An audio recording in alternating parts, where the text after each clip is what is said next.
Good morning, ladies and gentlemen. The clock on the wall says it's 9 o'clock, so I'm going to call this meeting to order. Today is Tuesday, September the 22nd. It's 9 a.m. We're in the Century Jury Room, Hood County Justice Center at 1200 West Pearl Street in Granbury, Texas.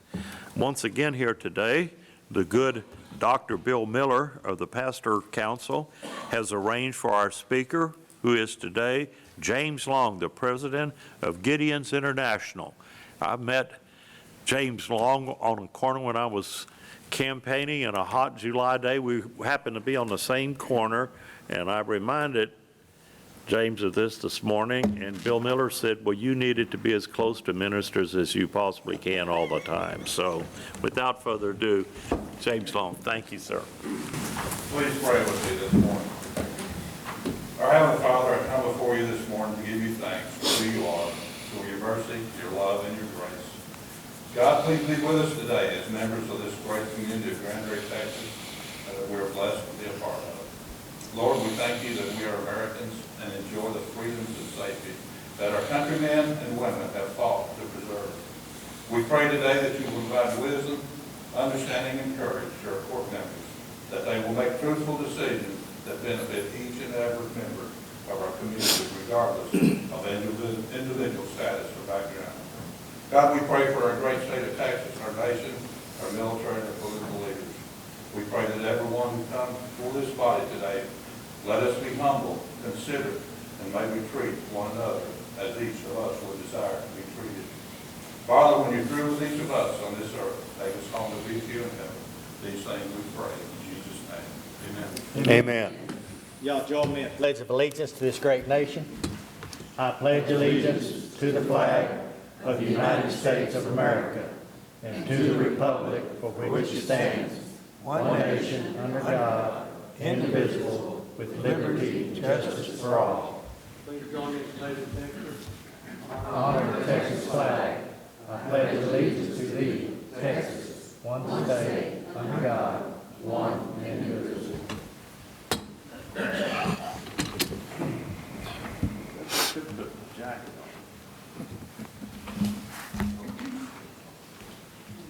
Okay.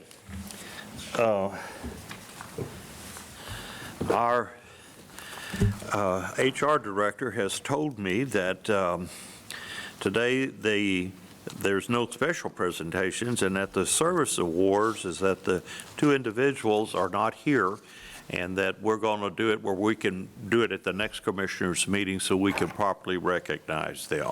Okay? And that's Anna Strait and Jesus Espinoza Jimenez. Okay, with that having done, the next item is I want to say that if anybody here wishes to speak to any of the agenda items, Sheriff Deeds has some public participation forms that you can each fill out and give them back to Sheriff Deeds, who will hand them to Katie Lang, who will register them, and then Ms. Lang will give them to us, and when your appropriate time comes, we'll allow you to speak for 3 minutes on any topic. Okay, on the consent agenda, does any commissioner wish to pull any item from the consent agenda? Yes. Item D1B. D1B.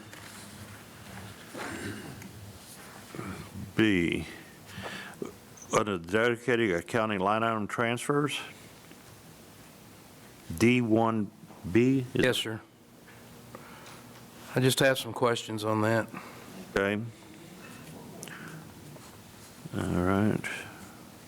Okay, does anybody have any objection to the pulling of items D1B?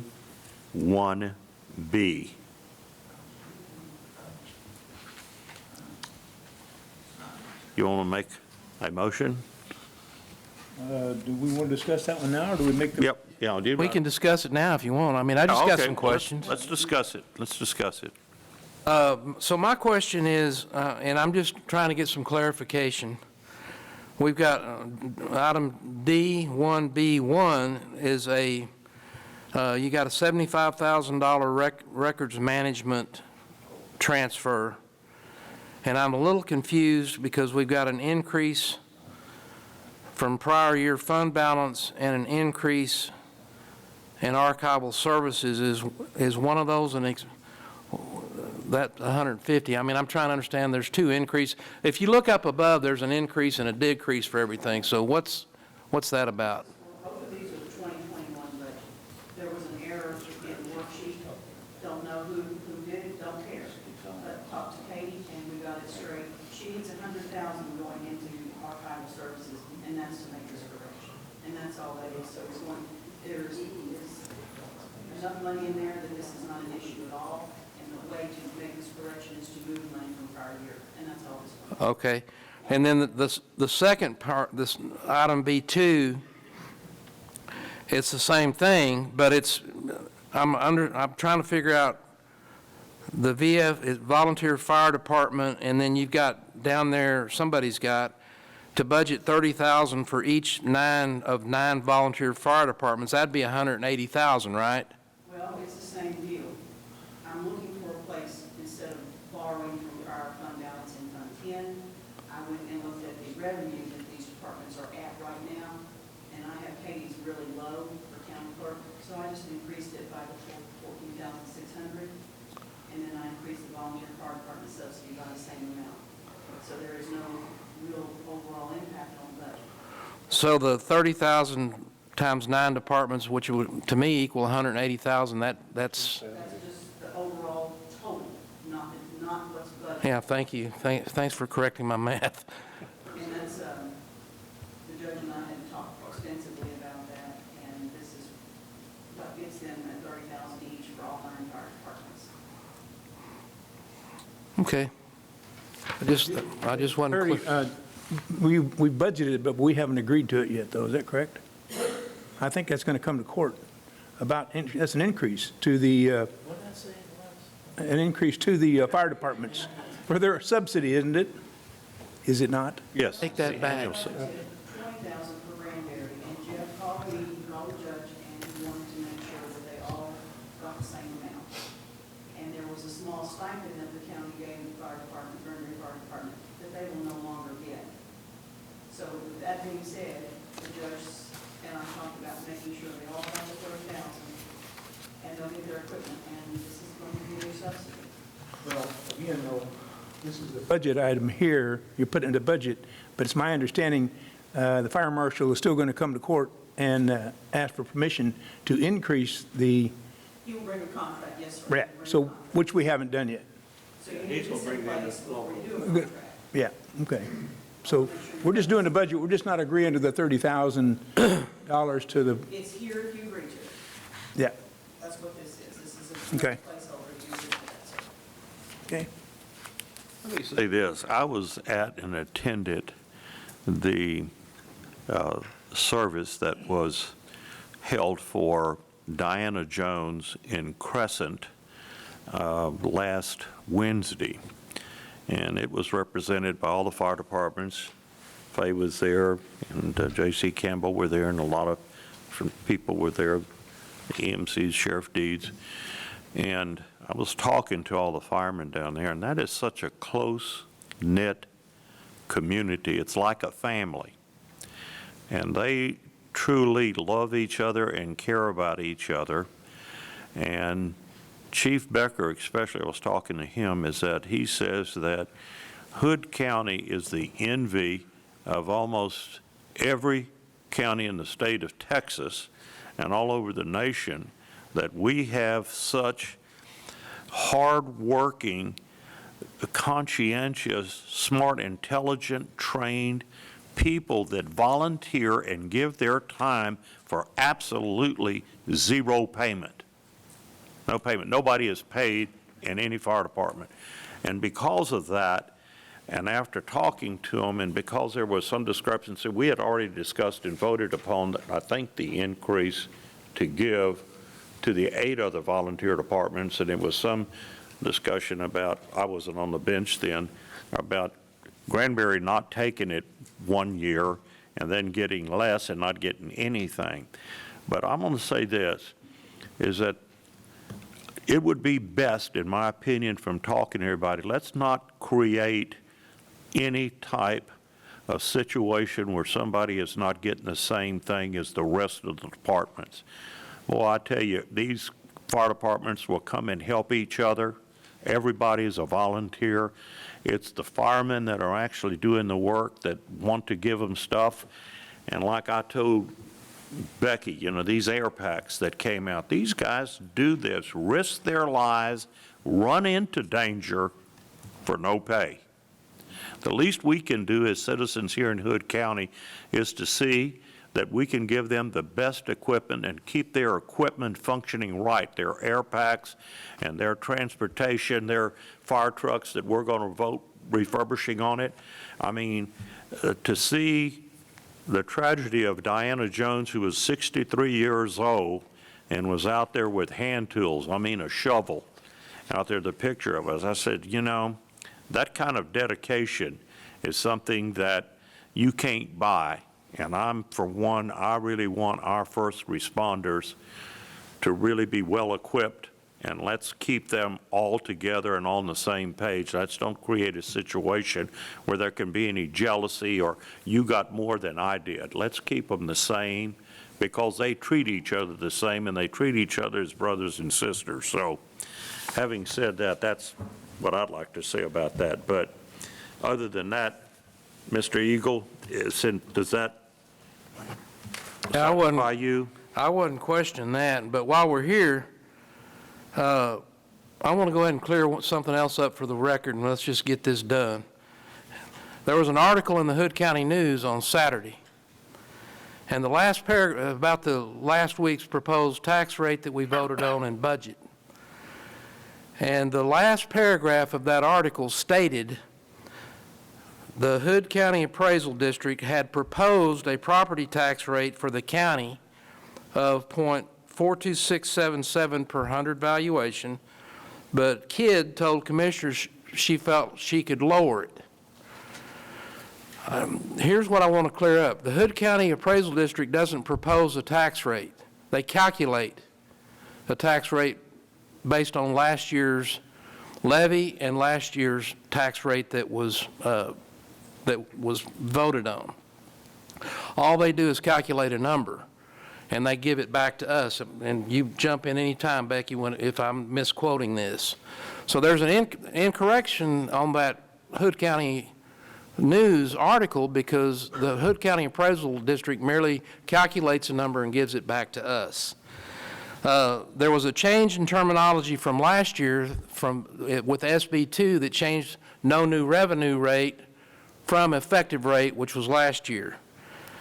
So I just wanted to clear that up, because the Hood County Appraisal District doesn't tell us what the tax rate is as far as what we're supposed to do with it. They just calculate the numbers. Is that correct so far? Yes, sir, you are, but they call it when they send it to me, they're proposed. To me, it's apples to oranges, but you are correct. So I just wanted to clear that up, because sometimes, especially when it gets published in the newspaper, if it's not correct, I think we need to make sure that at least somewhere on the record it is correct. So I just wanted to make that point. Thank you. Anybody else wish to say something? All right, does I hear a motion to approve the consent agenda? So moved. Motion's been made by Commissioner White to approve the consent agenda. Second? Second. Second by Commissioner Deaver. Any further discussion? All those in favor say aye. Aye. All opposed, nay. Motion carries 5-0. Okay, that brings us to business to be discussed and considered for approval. And I've been told there's, first of all, nothing in road operations, and Mr. Clint Head has asked that the item about going into public hearing on orchards on the Brazos be pulled until the next Commissioners' Board meeting. Is that correct? So we're going to have the public hearing to discuss orchards on the Brazos at the 2 weeks from today. Is that correct? Okay.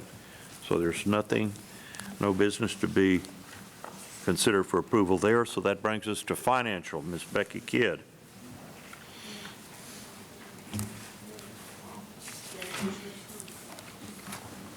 Your invoices for September 22nd, 2024 are $449,772.70. auditor's office has reviewed. The auditor's office has reviewed all these invoices and recommend payment. And gentlemen, are there any questions regarding payments over $10,000? What did you say the number was? 449,772.70. I thought I heard something else. All right, good. I'd like it if it was 49,000, but Yep. Judge, I'll make a motion to approve the payments for September 3rd through September 16th in the amount of $449,772.70. Okay, motion been made by Commissioner Cotton to approve payment of the invoices in the amount of $449,772.70. Second by Commissioner Bruce White. All those, any further discussion? All those in favor say aye. Aye. All opposed? Motion carries 5-0. Second item.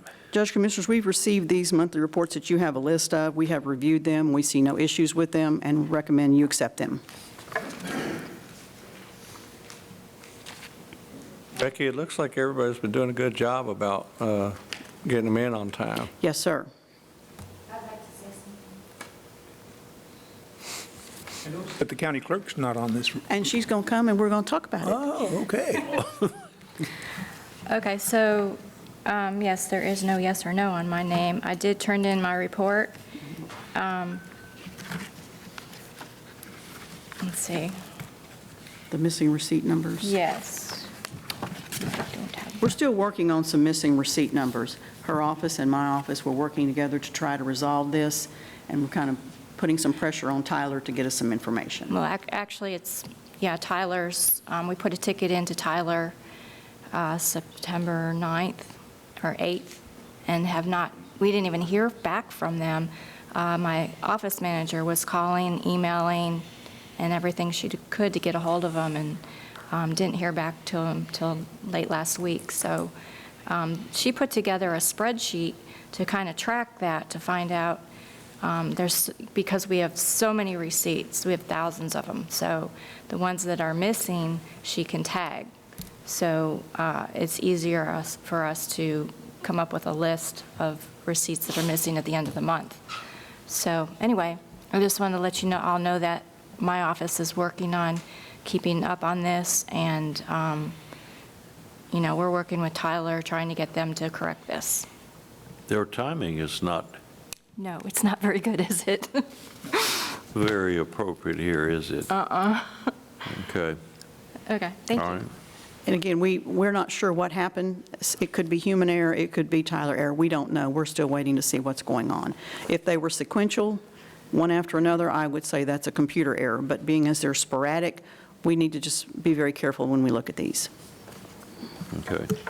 So other than for the county clerk, Yes, sir. you're recommending approval then for Of everyone else on the list, on sir. all the other financial reports. Is that your motion then? I'll make that motion. Yeah. Okay. Motion's been made by Commissioner Cotton then to approve the financial reports, all except for the county clerk, based upon the discussion that we've had here on the record, second by Commissioner White. Any further discussion? All those in favor, say aye. Aye. Aye. All opposed? Motion carries 5-0. Thank you, Ms. Kidd. Thank you, gentlemen. Okay, under miscellaneous, the first item is consider and take appropriate action to award a contract for RFP 2020-006 for inspection, maintenance, and monitoring of fire prevention equipment and services. Hilda Walters.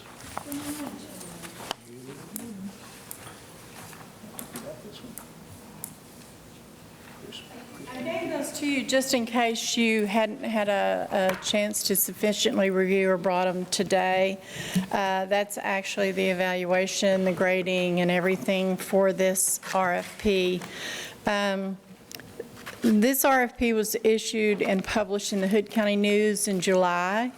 It was opened on August the 5th, 2020 at 2 p.m. in the Purchasing Department of Hood County, a public place as required by local government code. There were 2 responses to the bid. One was from Chris Ledoux and one from Fire and Life Safety America. They are located in the Metroplex in Carrollton. We actually had a pre-bid meeting, and they were the only ones that showed up for that meeting. In that meeting, they're given the opportunity to ask questions and even to go and tour all the things that they will be responsible for in the jail, places like that. We had an evaluation team that actually graded some questions, and they knew what questions they were going to be graded on. Both companies did. That is put in the RFP, so it's fair that way, so they'll know what they're going to be graded on. We then have them, after grading, it's a range of a percentage is what it is. Fire and Life Safety was the one that came the closest to 100. Looking at the pricing from them, they also were the more economical for the county. So in talking with Jay Riley, who administrates this contract and gets them in the buildings and all that, in conjunction with him, it's our suggestion that we go with Fire and Life Safety America at a contract price per year of $4,815. That does not include other charges such as hydrostatic testing, emergency call-out, repair trip charge, or overtime.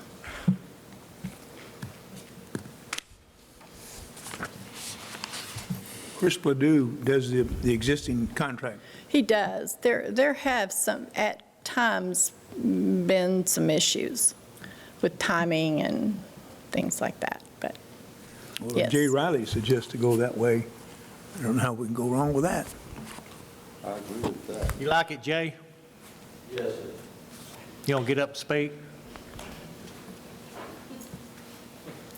And we do write an out clause in all of our contracts so that if anything, at any time, we decide we are unhappy with, we can give them a 30 or 60-day notice, depending on the contract, and get out of it.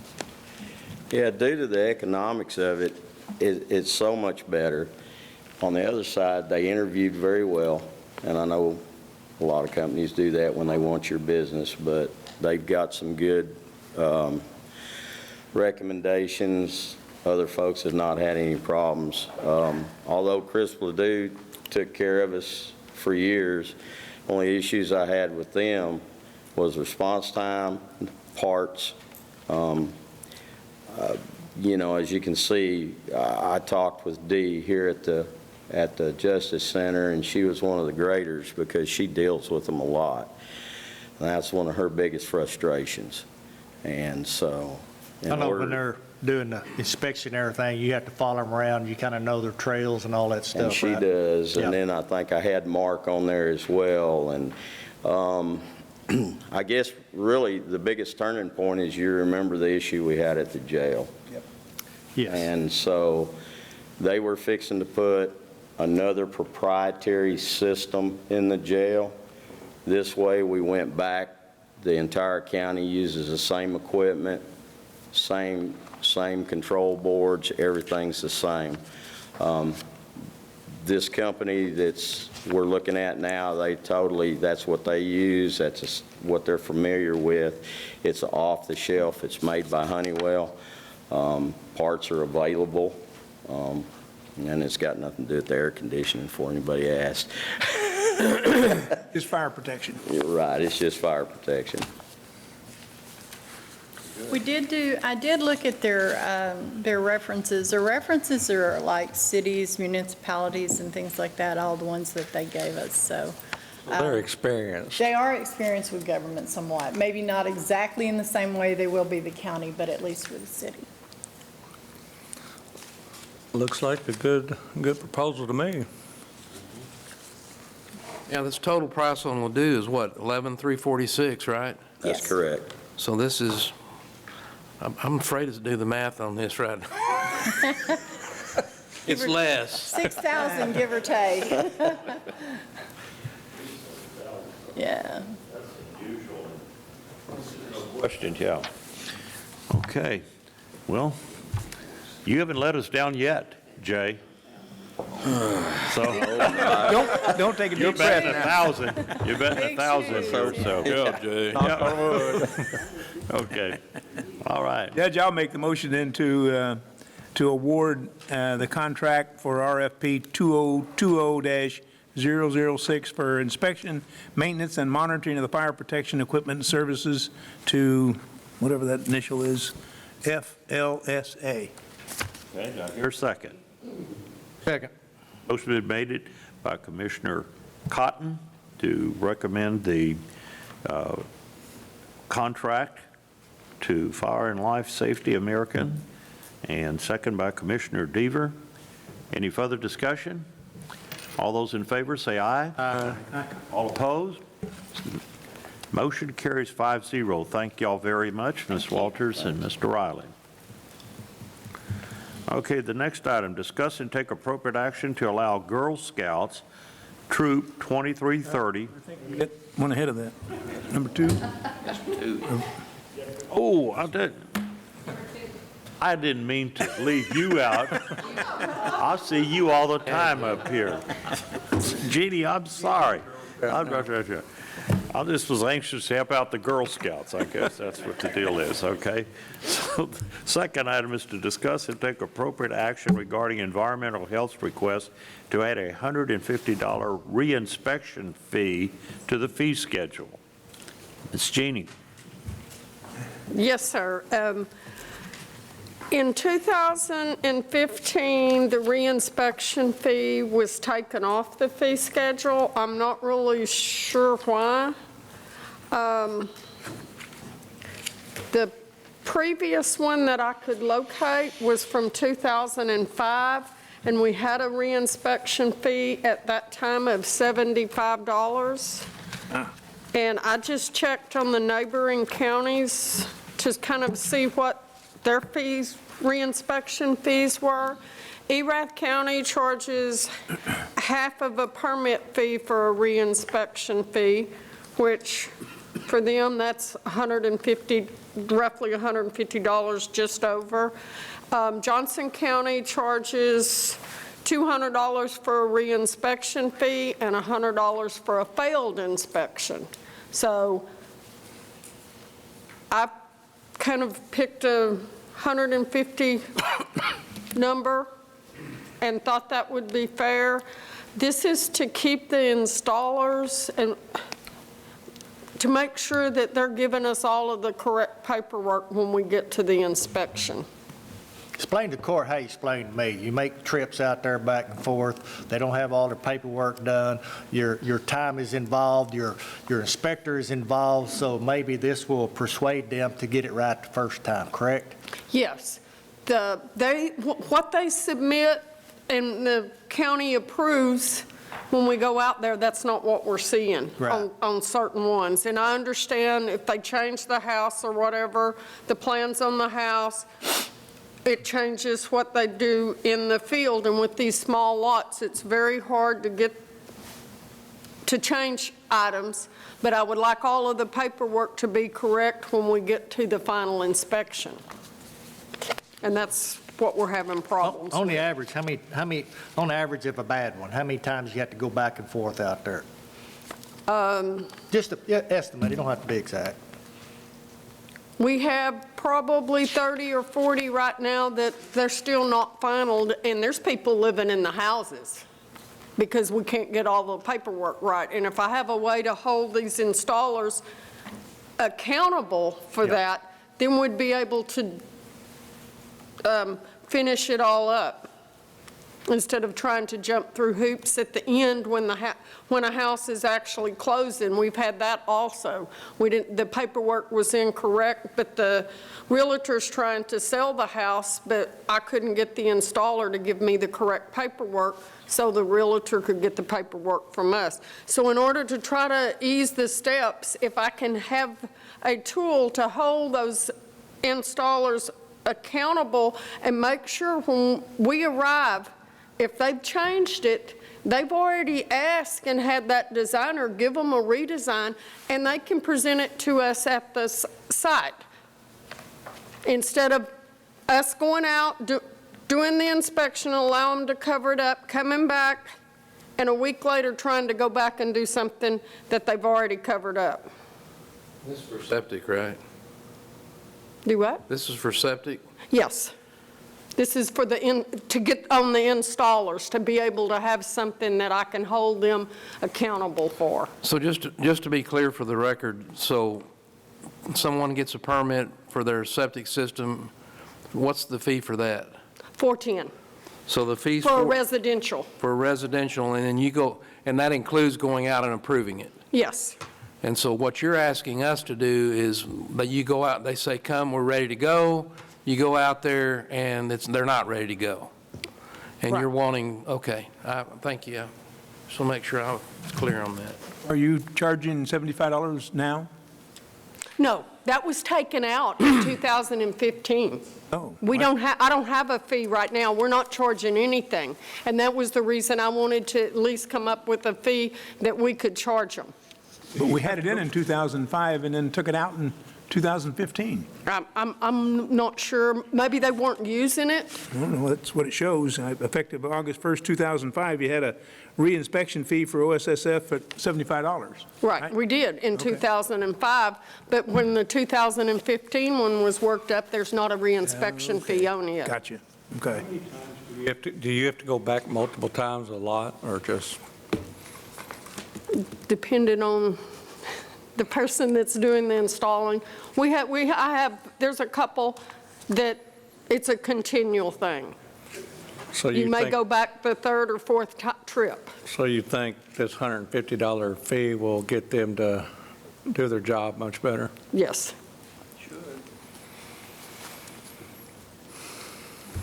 I think it should be if you have to go back a third time, I think that third time fee should be another $250. I mean, to try to dig something up and re-inspect it again after they've done that? You could charge them each time you have to re-inspect.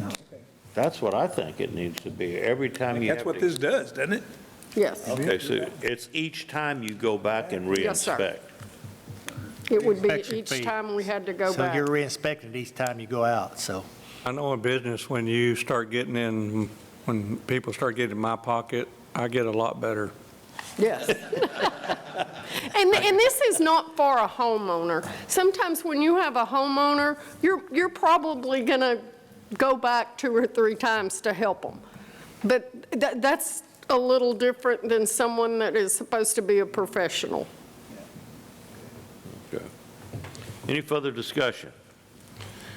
Y'all ready to vote on this? Sir, Judge, I'd like to make a motion, discuss and take appropriate action regarding environmental health requests to add a $150 reinspection fee each time to the fee schedule. Second. I'll second it. Okay, a motion been made by Commissioner Deaver to add a $150 re-inspection fee each time the environmental health has to go out and inspect a system. Second by Commissioner Cotton. All those in favor, say aye. Aye. All opposed? Motion carries 5-0. Thank you, Ms. Stacks. Thank you. Okay, now it comes to number 3, the Girl Scouts. Discuss and take appropriate action to allow Girl Scouts Troop 2330 to place veteran appreciation signs on the square from November the 7th, 2020 through November the 15th, 2020. If anybody votes against this, they can talk to Mr. J.C. Campbell there, and he will be able to set them straight with his walking stick right there. And they So- won't get any cookies. No cookies, okay. That's in Yes, ma'am. January. Our Girl Scout troop, we are a Brownie and Daisy Girl Scout troop, so our girls are between the ages of 5 and 8 years old. We have a democracy badge that we are working on at both levels, and in November, actually in October, we are going to make the signs. We're tying the democracy in with the election and in with Veterans Day. So the Veterans Day signs is our Take Action project for our democracy badge, to make these signs. We'd like to place them on the town square on Saturday, September the 7th, and have them stay out the week of Veterans Day, and we'll pick them back up on November the 15th. They're going to be about the size of the campaign signs, the ones with the little metal H-shaped stick and the corrugated plastic. That's what we're gonna decorate them, stickers, painting. Like I said, we're dealing with 5 to 8-year-olds, so the artwork will vary. But we're gonna say thank you to our veterans for their service. Judge, don't throw rocks at me, because I always bring this up every time people putting signs up at the courthouse. Jay, you aware of this, and is somebody going to have to be out there, because that courthouse lawn is full of lines, and I sure would hate to puncture a line driving one of them signs in there. Yes, sir, that's not one problem at all. Okay. There to help. I'm all for this, but we always have to remember all them lines are out there, and I sure would hate to. And I appreciate having someone there to guide us on the proper placement, because we wouldn't want to damage anything in the, I think that's a very worthwhile project. I'm glad you're doing it, and I move that we approve to let the Girl Scouts place the signs around the square, okay? thank you. I hear a second. Second. Second by Commissioner Deaver. Any further discussion? All those in favor, say aye. Aye. All opposed? Motion carries 5-0.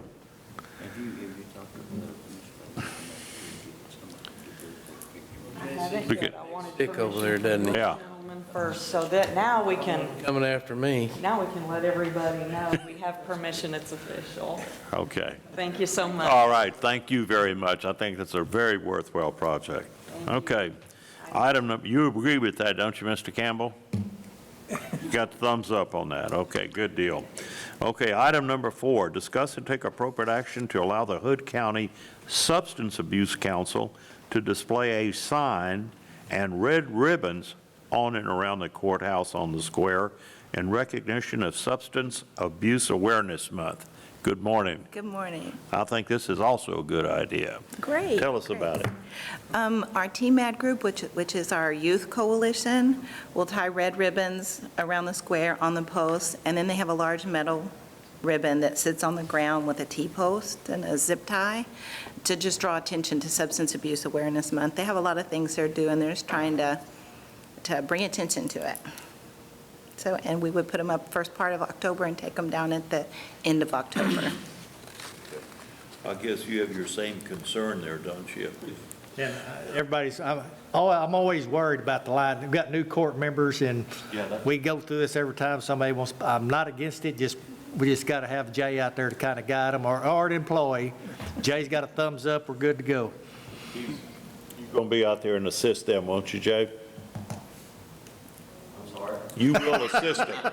I will assist. That's right. He said, so you'll work with him on this, is that correct? That sounds Well, I great. think this is, again, a very worthwhile project, and we're glad that you're doing this. Thank you thank very you. much. All right, do I hear an Appreciate it. appropriate motion? So moved.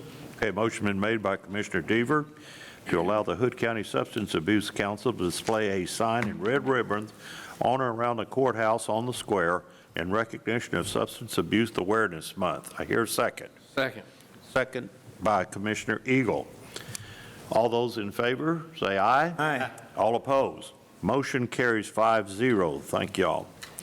All right, item number 5, consider and take appropriate action to approve the budget, to approve the request from the Hood County Development District, number 1, to appoint Todd Hall to the Board of Directors of HCDD, number 1.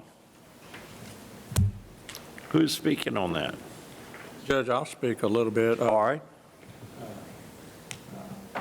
I know Mr. Hall, he's a very fine man. I know he would do a good job for the Hood County Development District, and I'd like to make the motion to appoint him to the Hood County Development District, number 1, to the Board of Directors. Motion's been made by Commissioner White to approve the appointment of Todd Hall to the Board of Directors of Hood County Development Department, number 1. I hear a second. Second. Further discussion? All those in favor, say aye. Aye. All opposed? Motion carries 5-0. Thank you. Item number 6, consider and take appropriate action on the Santa House. Think I see him back there. Changes for this year and request to place a mailbox at the historical courthouse for letters to Santa. Now, these two individuals right here, you talk about helping the children of Hood County. These individuals really do a good job up here. Jay likes working with them, too. I'll tell you that. How many years you been doing this? This would be officially our sixth year. Sixth year. Of being open, And it's a big hit, yes. 6 years in a row. Tell us about your new project here. Well, first, thank you for seeing us, but secondly, I love this man, and I've listened to the hearings all day today, and he's amazing. You couldn't do this without Jay. So, Yes, thank you, sir. Jay. He's great. Appreciate it. He is. This year, we feel a little differently because of everything going on and the fact that last year we saw 6,745 people. We don't feel that this is safe at all. So this year, we're not planning to open at all. We are planning, with your permission, to put the sleigh, the billboard, and the picture tower up for photo opportunities for anybody that is walking around the square. But Santa won't be there. Good. And that was a hard decision. That was one that, We've had to make lots of hard decisions this year because of all this. because of everything. Yes. But we have, the safety, I think, is the most important. Yes.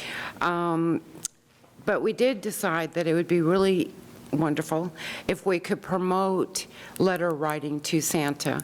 In the past years, every letter that we've received, I've written letters back to those individuals. We have volunteers right now that would be willing to help us write letters back. But we'd like permission to put a big red mailbox. I got a question. What's Yeah. Santa, does Santa answer any emails? Or what? Is he back there? Is he back there? I'm his secretary. Santa, don't go to sleep back there. Come No. on, Santa.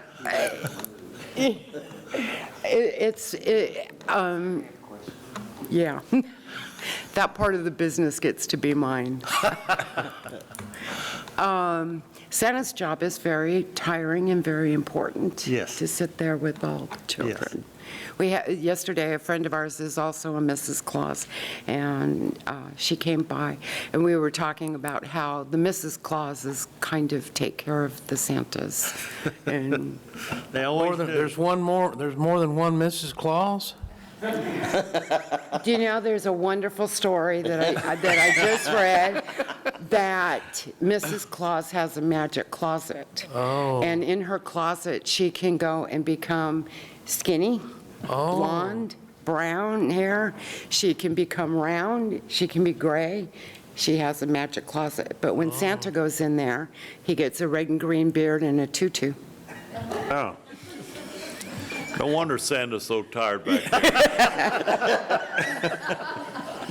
That's that Paul Harvey rest of the story we're getting now. Hey, What we'd like to know is if we can put this in front of the courthouse. I'd also like to, with Jay's help, of course, put signs on each side, especially by the gazebo. I'm not sure of the verbiage yet, but basically saying why we're not here and inviting people to write letters to Santa.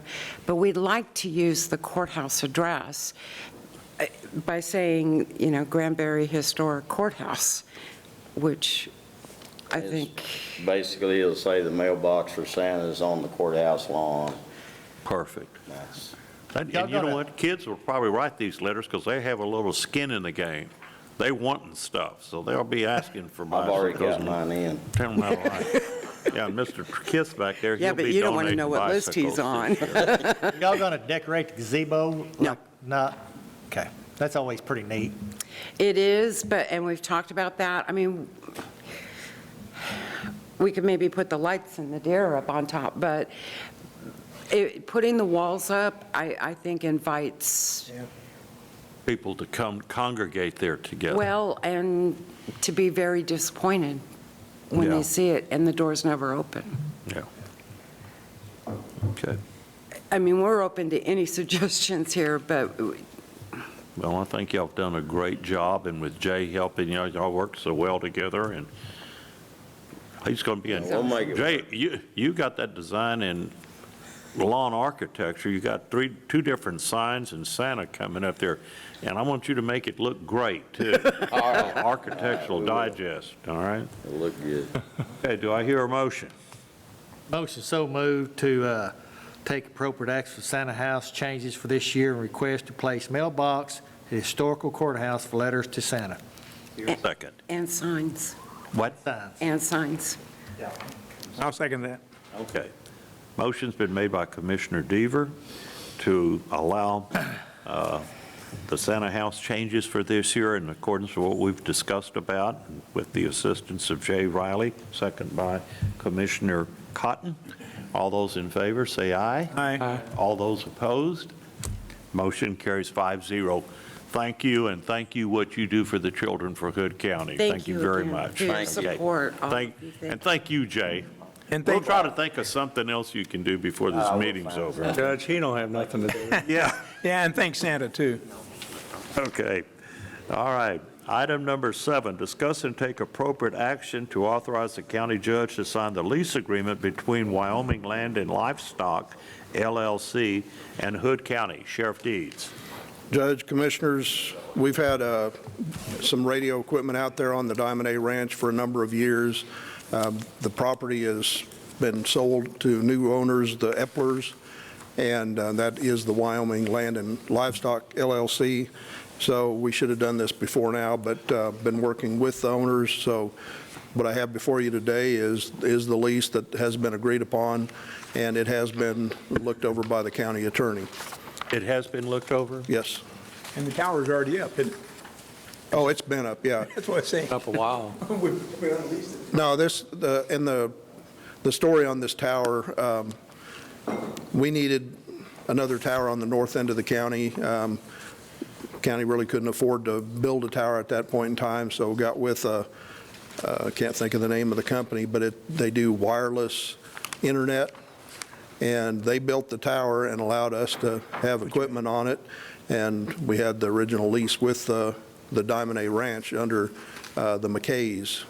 Now it's changed hands, and the tower's still there, and the company still does the wireless internet, and we have access to use that tower to put our equipment on. So it's just updated. So this is a two-year contract or lease, and then so in 2 years I'll put it on the agenda and we'll redo it again. For $1. Yeah, I guess I'll pay You that. negotiated that? Yeah. I'll take care of the dollar. You got that confirmed with Ms. Kidd, don't you? You approve that dollar budget? Oh, I'll take care of it so it won't come out of there. All right. All those in favor of the county judge signing, I'll make the motion. yeah. Motion's been made by Commissioner Cotton to allow the county judge to sign the lease agreement between the Wyoming Land and Livestock and Hood County for the tower out on the Diamond A Ranch. All those in favor? I'll second it. Second by Commissioner White. All those in favor say aye. Aye. All opposed. Motion carries 5-0. Thank you very much, Sheriff. Okay. All right, item number 8, discuss and take appropriate action regarding request to paint commissioners, administrator, and election administrators' offices. Jay, I knew we had something else for you to be able to do here today. Well, those offices are getting a little dated, and we've got some new folks in here, so we'd like to kind of personalize those offices and clean them up a little bit, put a little paint on them, make them look better. It's not that much money to do that. I think we're also going to be looking at doing a little bit more in the elections office. we've got some dead space there that we can take advantage of and make that office just a little bit larger. So in doing that, we're going to take a wall out, a non-load bearing wall. There's a room on the back side that is being used for excess license plates, but after visiting with Commissioner Deaver and also talking with Andy over there, they've got a bigger room next to it that they're going to utilize, so we're just kind of shuffling is all we're doing. And give them a little bit more room. They've got some assistants that they need some more room for. And then the secretary for you guys over there, the commissioners, hers is getting pretty old, so we'll clean that up. Make it look pretty. Liven it up. Is this money in your budget that you keep? Yeah, it's no problem on my side because it's just paint and labor, so we'll take care of it. Well, I understand also the employees that are in there are willing to help too with the paint, so you're going to. They are, yeah, yeah. Everybody's willing to help. Doesn't sound like it's going to be a big expense. And that's the way it usually goes on these things, you know, a lot of folks want to get in there and put their own touch on it. That's fine with us. I agree with that. That's a good idea. All right. You're not allowed, you don't want your office to be painted, or you've already painted your office? Our office was painted a couple years ago. Oh, okay, there you go. We did. Okay, do I hear an appropriate motion? Judge, I'd like to make a motion to take appropriate action regarding the request of Commissioner's Administrator and Elections Administrator's Office to be painted, and maybe go a little forward, Judge, if I can, to knock out a wall in Tax Assessor's Office to allow elections more room. And I've talked to TAC lady, and she said she is okay with it. Good, good, all right. I'll second that. Okay, motion is made by Commissioner Deaver to allow the painting and little knocking out the wall and moving stuff around that you have discussed here on the record, Mr. Riley, by Commissioner Deaver, second by Commissioner Cotton. All those in favor, say aye. Aye. All opposed? Motion carries 5-0. Thank you. Thank you, Jay. Appreciate it. Okay. Item number 9, consider and take appropriate action regarding possible revenue from outstanding warrants. I would like for the illustrious Judge Danny Tuggle, since he's retiring on December the 31st, he needs something to do, and there's only $1,300,000 worth of warrants. You're not proposing that you collect them, are you? Absolutely not. I'm too old and decrepit to do that, Judge. I'm standing here today because Chad called at the last minute. Something came up. He was going to talk to you gentlemen about this. But what it boils down to is we've got, $1,300,000 in outstanding Class C misdemeanor warrants in all 4 JP offices together. I don't know the best solution. I think that decision's up to you gentlemen, but a suggestion might be to maybe put on 2 full-time deputy constables that their dedicated duty is to serve these Class C warrants. If they ended up serving, say, 10 to 15% of them in a year, you're looking at a pretty substantial amount of money, more than what their salaries and benefits would be. And that could be a positive for the county. We could work this thing down finally. And by that time, the county keeps growing and growing. Our Class C warrants keep growing. The sheriff's office, they're busy taking calls on Class Bs and above. They're very, very busy with these. And so Class C misdemeanor is the lowest warrant. It's the lowest on the totem pole that gets answered when time is called. So we're looking at a possibility to generate some revenue for the county if we had personnel. I've talked to Chad, and he said that he's got some reserves, but the trouble with the reserves is they only work 1 to 2 days a week, or even not that much in a lot of cases. They may work 1 or 2 days a month. And so you couldn't really rely on them to do a full-time service on these warrants. So I mean, in my opinion, maybe looking at a trial basis for a year, hiring a couple of guys, and that's their dedicated job, is to go out and serve these warrants.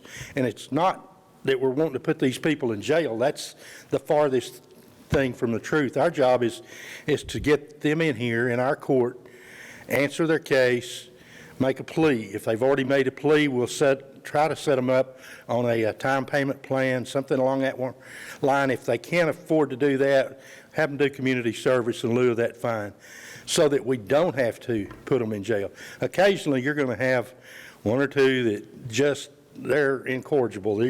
They're not going to do anything to satisfy the court. So we occasionally have to put a Class C misdemeanor in jail, but that's the last resort for us. Our goal is not to put people in jail. Our goal is to keep people out, take care of their business, and move on down the road, and generate funding for the county as well. This wouldn't affect the overcrowding in the jail if we start putting... We don't plan on putting hardly anyone in jail. That's the last thing I want to do. And I think Kathy would answer to the same thing, that's not our goal, is to put anyone in jail. Occasionally, like I say, you're going to have someone that has failed to take care of a Class C misdemeanor through a time payment plan or community service, and they just flat refuse to, and they thumb their nose at the court, and occasionally we'll have to put one in jail for that. It will not, I don't see that would adversely affect the jail. These warrants, these people are not out on bonds, are they? No, sir. No, they just got tickets and... They've got tickets. Okay. They're just not coming to They've court. blown it off, and nobody is serving Class C warrants right now. So we've got $1,300,000. Is there any statute of limitations on how old they can get? No, sir. So unlimited. they're out there. As a matter of fact, we collected a warrant on a ticket I wrote in 2009 in our court the other day. The guy went to get his driver's license, couldn't get his driver's license till he paid that warrant. And that was a ticket I wrote back when I was a game warden in 2009. So let me ask, so what's the age range of these warrants, this $1.3 million? Mine go back as far as 2009. So we got 10 or 11, possibly 12 years worth of stuff, right? Well, in Kathy's court, what time frame well, how far back do your warrants go, do you think?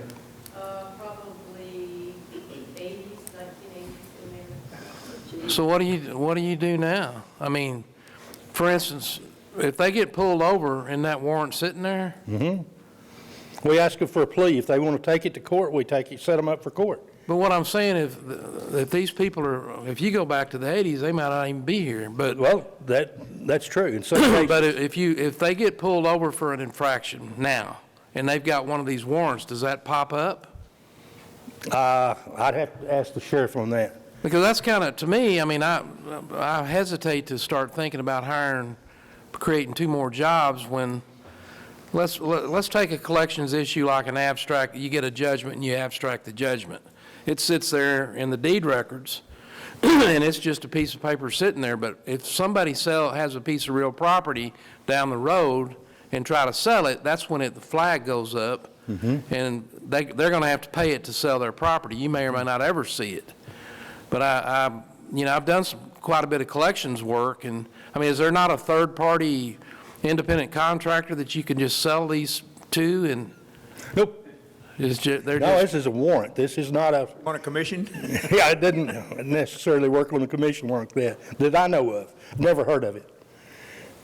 I don't know that it'd even be legal to do so. I want to come up here and speak about it. Yeah, please. I'm not trying to speak for Kathy. No, I mean, I appreciate your coming up here. Becky, we don't have any placeholders for any more employees, right? No. I mean, where would you find this kind of? That's a good question. Right, and not that I have a problem with, trying to collect these, but, we just did budget, and these people should be in what they call the Omni system, which means that there's a hold on their driver's license. So once they try and renew their license, which is usually 7, 8 years out, then they have the opportunity they can't get their driver's license because right now, because of COVID, the backup on getting a driver's license, they're extending that out further and further because they're so far behind on that. So, yeah, some of them get caught, but some of them also have suspensions on their license, so they never try and go get their license. So these, warrants will continue out there. But, like this morning, I had one at the jail that was his ticket was out of my office. It was a warrant, and it was up to over $500. The fact is when I asked him why he didn't come take care of it, he said, well, I didn't have a job. And so I said, do you have a job now? No. So, what do? I asked him to come into the office so we could talk with him about it. Right now, you can't do community service because of COVID, so I just don't think at this time it's a really good time to try and do this. I can see it, if things were at something normal, our normal circumstances, but at this time, because they can't do community service, they don't, their jobs are in jeopardy right now, and most of them, or a lot of them, don't have jobs at this time. So, not that I have any objection to maybe down the road hiring someone or having our constables work it more. But at this time, I just don't feel like it's a really good time to try and go after these fines, because we do, once in a while, we will get one at the jail that we just ask them to make their plea and then come talk to us at the office and set up some kind of payment plan with us. And they normally do after that, so. And if we doubled your workload by bringing people in, would that overload the court, or you get plenty of room for? Well, I don't think it would overload the court. Yes, it would put some additional work, but I don't think you're going to get, so many of these people, the address that's on file is not a good address. That's the hardest part, is finding them. So, it's a lot of investigative work trying to find a good address for them, and then spending the time going to each one of those addresses, going out. And you may or may not ever find them.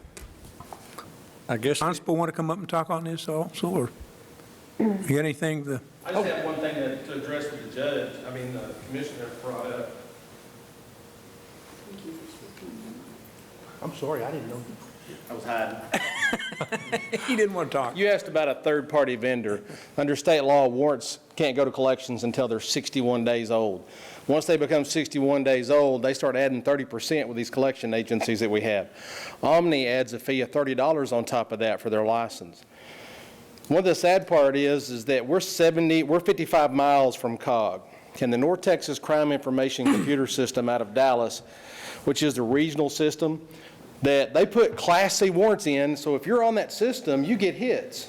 Well, the sad part is they've denied us, and we keep pushing for that several years back, because we're 5 miles past the 50-mile mark from COG. Our jail is. The sad part is DPS that we have now, they changed where their regional office is, so now they're based out of Dallas. We have DPS officers in Hood County arrested on Class C warrants out of Collin County. We have people on Class Cs being arrested, placed in our jail, but they will not reciprocate and accept the Class C warrants for our judges, because we have people that come down on the weekends and come out and fish, get all these outstanding warrants, and we need to be advocating more for that to happen, and that's not been happening, to where all of our JPs can upload their warrants in the system. They get stopped in Fort Worth, they get stopped in Dallas, somebody acts on those warrants. The sad part is, to do that, we have 24 hours to act on them. So if they're not paying that fine, we have to go get them. And the sad part is we don't want to keep putting people in jail. You need to have officers that the judge is talking about, or for the judge, and we need to look at this, and we brought it up year after year after year. How are you going to do that and have people dedicated to where they take care of those judges' courts and bring those people before the judge? Because let's face it, they want the money in the county. We don't want the body in jail, because that costs the county money. So when you have somebody that has $600 in warrants, and they show up in court before the judge, and they'll tell you they've done it, because they come in, they look, I don't have anything. Well, how much money do you have? I've got $200. Fine, I'll take your $200 paid in full to get it off the books on some of these older warrants. Those judges work with them. And it's just, how are we going to have it set up to where it's reciprocated in the Metroplex the way it is here, if that answers your question. Ed, I got a question. You know, the way I figure, when you add two people's salaries of about $55,000, and you add all the extras in, that'd be about two guys at $75,000 plus the fuel and the, it's going to take some money, because you're really going to be kind of like bounty hunting. You're going to go out trying to find these guys, and some people aren't. And that's why, like the judge said, it takes somebody dedicated to it. It takes somebody dedicated to push the issues with North Texas Crime Information Computer that's based out of Dallas. The city of Dallas computer system houses it, to where these judges, their backlog, those things, we're working on those. Also, when somebody sends us to TDC, we need to be going after them with writs of garnishment and taking their inmate trust account money, and it takes a little bit each month to pay back money owed to the county, instead of just wiping it clean, saying time served and they don't owe anything, when they owe those fees, court costs and things back to the courts. Tony does a good job of that with a lot of the felony cases that she has. But there are also times that those felony cases have outstanding Class Cs also. So you know another county that has a dedicated person going after these? Yes. Who? There's larger counties too. Larger counties. Like, so? Travis County, Dallas County, Tarrant County, Collin County. I'd be curious to see what how the numbers work out. Okay? Let me ask you this. When you try to go up and not want to get a driver's license, it looks like if you could get on some sort of system and just hire a clerk to just put it on so that if you went and applied for a driver's license, you couldn't get a driver's license unless you paid the ticket. You couldn't get a hunting license or a fishing license unless you paid a ticket. You'd be surprised that they could come up with money once it's put on stuff like that. I just wonder, what is the status and stuff like that, Mr. Mills, back there? I mean, I thought it, if you're traveling in New Mexico or Colorado and you get a ticket, I don't speed myself, but if somebody did, you want to take care of that, because you never know when you get stopped someplace, that if you have a warrant out someplace from another state even, or South Texas, that you're just not going to be taken straight to jail. That's awful inconvenient. But if you went and tried to renew your license and you couldn't get your driver's license, or couldn't get a hunting license or a fishing license until you straighten up some of these outstanding warrants. Do you know anything about that? Well, I guess to some extent, the people who are in warrant status, you have to remember who you're dealing with. I mean, some of these people are in warrant status for a DWLI, which is an invalid driver's license in the first place. Yeah. So, they're not worried about licenses and, doing things proper. The ones, and I don't know if that's kind of your experience, judges, but I mean, that's largely who we're dealing with, the ones who don't take care of their business.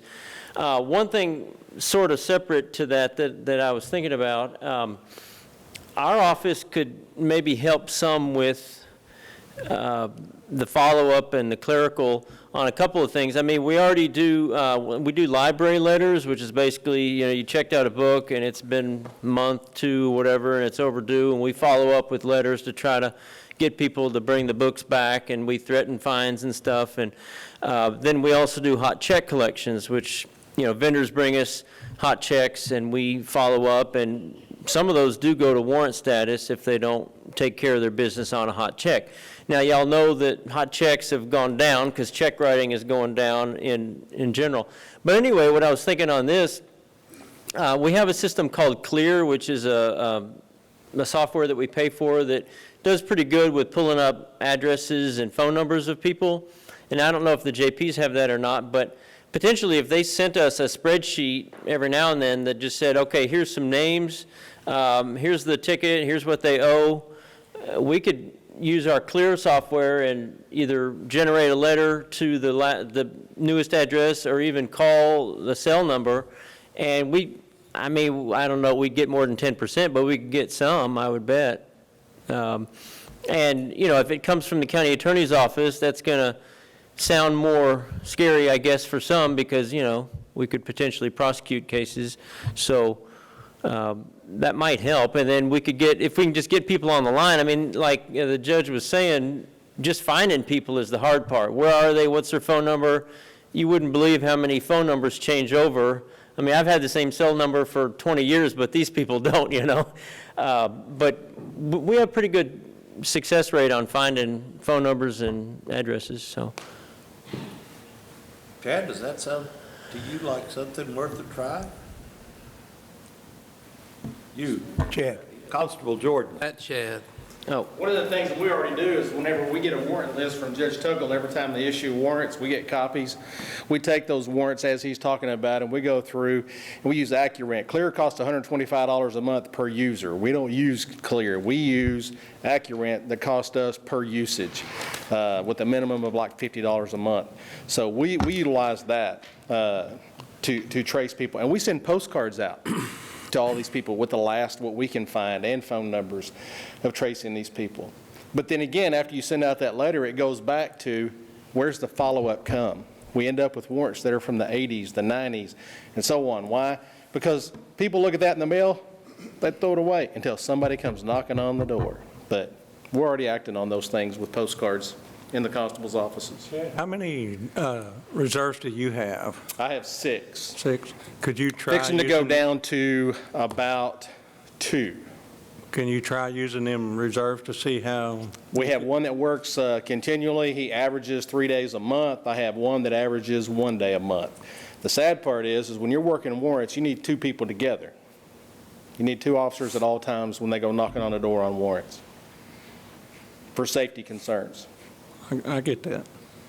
So kind of to sum up, what I'm hearing is to some extent, and I don't know what the percentage would be, 20%, 80, 60%, but there's a big percentage that is like blood out of a rock, right? Is that fair? Yes. So what we need to do is, and maybe we can't do it, but is to have a better, I guess, spreadsheet or something to, I mean, I don't think we got enough information right now to start talking about hiring 2 new people. The only thing with hard numbers I can tell you or give you is what Judge Tuggle had from June of 18 to June of 19 and June of 20. Here's best month on collections on warrants. Whenever we took the SROs in the summer month, we took 2 of those guys that is all they did was warrants.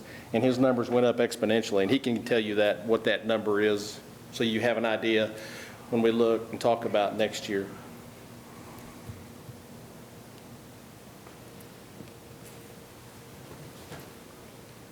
Anybody else have any more discussions, any more suggestions? Thank all of y'all for saying. I just wish we could sure get something about a driver's license or a hunting license. These people might, well, I guess if you're off the grid and you don't have a driver's license, you're sure not going to need a hunting license because you're going to be driving a car, poaching on somebody's land. I guess the only thing you can do is take away I think their that's what, rifle. I think as Judge Togel says, that's when they do catch them, whenever they come in and try to renew their license. Is that right, Judge? I mean, it's there, so they've got the record, if you've got a driver's license. I just wonder how many of these warrants are out of county also.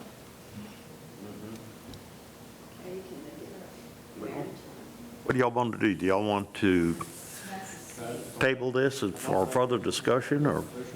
Action. But no action. Yeah. No action, okay. All right, no action at this time, but it sure does sound good when you look at that and see $1.3 million. This county should sure use that $1.3 million for some, and I hate to see the fact that people are just flaunting the fact that they can do that, but maybe like Judge Jibben just said, if they're, after the COVID situation goes away, that maybe we can get a little bit more vigorous about this, where we could have some cleanup campaigns or something for them to do. And like right now, Net Data has every year for us a warrant roundup where they send out extra, postcards to everyone that's got an outstanding warrant. And so at that time, we see some additional people come in because people say, they forget to take care of the ticket, and it ends up in warrant, even though we have a whole process that we go through before we even issue that warrant. We send them courtesy notices, several, we set them for a show cause hearing, and so we've got a process in place even before it goes to warrant. But if they've moved and not left a forwarding address, they never get those, or they just throw it in the trash and never pay attention to it. So, I think every office has all these procedures in place, and then, the constable send out their warrant cards. You've got a warrant out there now, and the people don't respond. If there's $1.3 million out there, but when you do get, if you get a hold of everybody, you may not collect but 10 or 20% of it. So does it even pay for itself? I still like the idea of the county attorney. We got involved with the library. He sends out letters to the people who don't turn in books. And in his letter that he was sending out, one of the lines in it says, "You'll go to jail if you don't return the book." Well, we had an uprising from people. That's pretty harsh, not bringing back a book, and you're putting a letter out that says, I'm threatened with jail time. So I would say you got to redo that letter and do it on the warrants. Now, the people who don't turn in, so he softened the letter, didn't you, I think? Yes. Hyper-technically, you could have somebody, let's say, with a prior theft conviction. If they have a prior theft conviction and then they commit a new theft, even if it's a Snickers bar, that becomes a Class B misdemeanor, you can go to jail, okay? And the fact that we sent out and said you could go to jail over an overdue library book, people kind of lost their minds. So, so we deleted the jail part because that's super rare. I don't know that we've ever even had anything like that. So we just said, fine. And then I put it back to Jennifer, and she said, okay, that looks better. So from now on, our library letters are just going to say you could be fined, but the jail part's omitted. So, No hard time? Yeah, no hard time for the library books, but anyway. But it got attention, so it sounds like if we did the county attorney in addition to postcards, maybe they get their attention, getting a letter from the county attorney and threaten them. You could threaten them jail time, couldn't you? At that point, it's already in warrant status, so we could say you're already in warrant status, unlike the library letters, which is pre-warrant status, obviously. But I think the one benefit maybe we could offer is that we can have pretty good success digging up a phone number if we can actually talk to the person. And then we can hear, hey, I don't have the money, but I can do community service, or, if you can just set me up on a plan, or I'll take care of it next week when I get paid, or something, at least have a conversation on the phone, and that might work a little better than just a letter, so. That'd give you something to do, and you wouldn't have to be concentrating on my library people, and you can go after warrants. Yeah. But anyway. I know, we'll try to soften on them. But maybe after the COVID situation, everybody's using the COVID as an excuse. I'm afraid, don't have a job because of COVID. Can't get out because of COVID. I'm not going to do anything. So I'd like to revisit it. I'm anxious to do something. I'd like to do something. It needs to be addressed some way on the thing. So we're going to do a no action on item number 9. So that brings us to item number 10. Discuss and take appropriate action to allow comp time to be paid to the HR generalist for the week of Monday, August 31st through Friday, September the 4th for the work done in the election department. Ms. Melissa Good morning. Milburn. Yes, I came to you at the end of August and asked for comp time to be paid out to our HR generalist during the time frame that she was working in the election department. There was 1 week that she did work, and I told you I'd bring it back if there was additional time needed, and there was a week, which is listed here, that she was working in that department. And of course, Michelle's here, and I believe it was a smooth transition, and Michelle took over, and things are running great. But I believe it was because of the help that this person did in elections. And I think she should be. Right? That's correct. I think she should be compensated. Very competent, very hard worker. Did you like her, Michelle? Was she very helpful for you? Absolutely? Okay. It's been a real smooth transition. Okay. Can I hear an appropriate motion? Yeah, I'll make that motion to pay comp comp time to the HR generalist for the week of Monday, August 31st through Friday, September the 4th, for the work in the Elections Department. Okay, here a second. Second. Okay, motion been made by Commissioner Cotton to allow comp time to be paid to the HR generalist for the week of Monday, August 31st through Friday, September the 4th, 2020. Second by Commissioner White. All those in favor say aye. Aye. All opposed? Motion carries 5-0. Thank you very Thank much. you. Melissa, thank you, Michelle. Okay, discuss and take appropriate action to approve the amended order of the November general election. Good morning. Good morning. Michelle Carew, our new election administrator. Yes, sir, and thank you, guys. The only adjustment that I made to that order for the November election is to add another 12-hour day. Whenever cities and schools are on a ballot, they have to have two 12-hour early voting dates, and there was only one. So we extended it on the very last day of early voting to make that a 7 a.m. to 7 p.m. Time. It's on October 30th. Yes.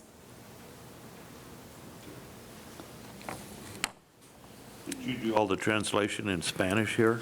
No. Okay, well, good deal. So that's, you just given everybody the opportunity for that whole 12 hours the last day. Exactly. And since the cities and schools are also on the ballots, it's a requirement by law that they have two 12-hour days. And when we did the original order, which was done before I came, I believe she just copied and pasted it from another election, a similar election, not realizing that there had to be two 12-hour days. So she and I talked about it, and we agreed that the last day would be the day that we tagged it on. Plus, considering that Dallas-Fort Worth News, excuse me, during early voting likes to report, oh, early voting ends at 7, but in some smaller counties we end earlier. I figured it'd be beneficial to our voters here as well, so that they all hear the same information. Good. All right. Any further discussion? Judge, I'd like to make that motion, discuss, and take appropriate action to approve the amended order of the November general election. I'll second that. Motion been made by Commissioner Deaver to approve the amended order of the November general election, second by Commissioner Eagle. All those in favor say aye. Aye. All opposed? Motion carries 5-0. Thank you you. very much. You're welcome.